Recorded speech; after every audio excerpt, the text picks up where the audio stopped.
How you doing? I'm your man, John Wilson. Today we're going to learn how to add with scientific notation. I'm going to show you that although this problem may look a little challenging, adding in scientific notation is actually a very easy process. Now, we have a pretty standard scientific notation addition problem here. We have 4 times 10 to the second plus 5 times 10 to the fourth.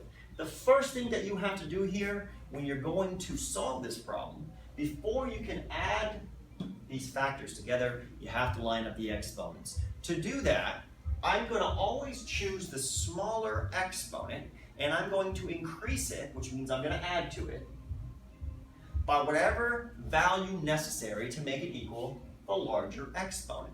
So the question is, what can I add to 2 to make it equal 4? That's right, 2. So I'm going to add 2 to that exponent. But the thing is, I can't just go ahead and wildly add 2. There's an inverse relationship between this exponent and this factor. That means that when this exponent gets larger, this factor has to get smaller. So what I'm going to do is I'm going to write my factor, 4. I'll drop a decimal. Because this got bigger by 2, I need to make this number smaller by 2. So I move the decimal 2 spots to the left, I drop it, and I put zeros in a gap. This factor has gotten smaller by 2 because the exponent got larger by 2. I'm going to rewrite this now. 0.004 times 10 to the fourth, parentheses, plus 5 times 10 to the fourth. And that's really the hardest part, adding in scientific notation. Once you line up your exponents, you simply go in and you add your factors together. So I have 5, I have 0.004. I will add those together. Remember that there's zeros here, so this goes back to adding and subtracting decimals. I'll add these together, I'll end up with 5.004. That is a good factor. It's smaller than 10, but greater than 1.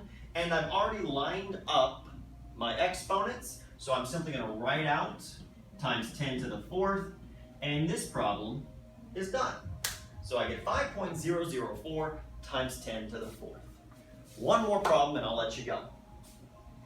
Here we have 3.4 times 10 to the negative 1 power and 2.3 times 10 to the first power. So once again, I have to go in and line up the exponents. Which one's smaller? Well, the negative 1 is smaller than the positive 1.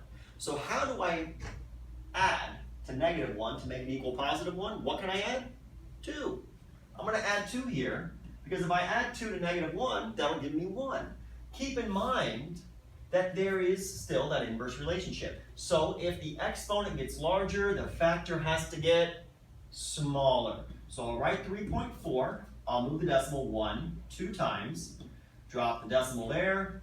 And I'm going to rewrite this. It is now 0.034 times 10 to the first power plus 2.3 times 10 to the first power.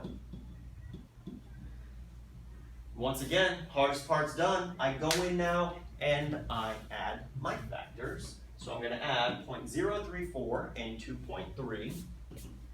2.3 plus 0.034. Put some zeros there just to keep everything nice and neat. I'll add this all together and I'll get 4, 3, 3. Bring down the decimal to 2. So I get 2.334. I bring down the times 10 to the first power. And this problem is done because that is a good factor. It's less than 10 but greater than 1.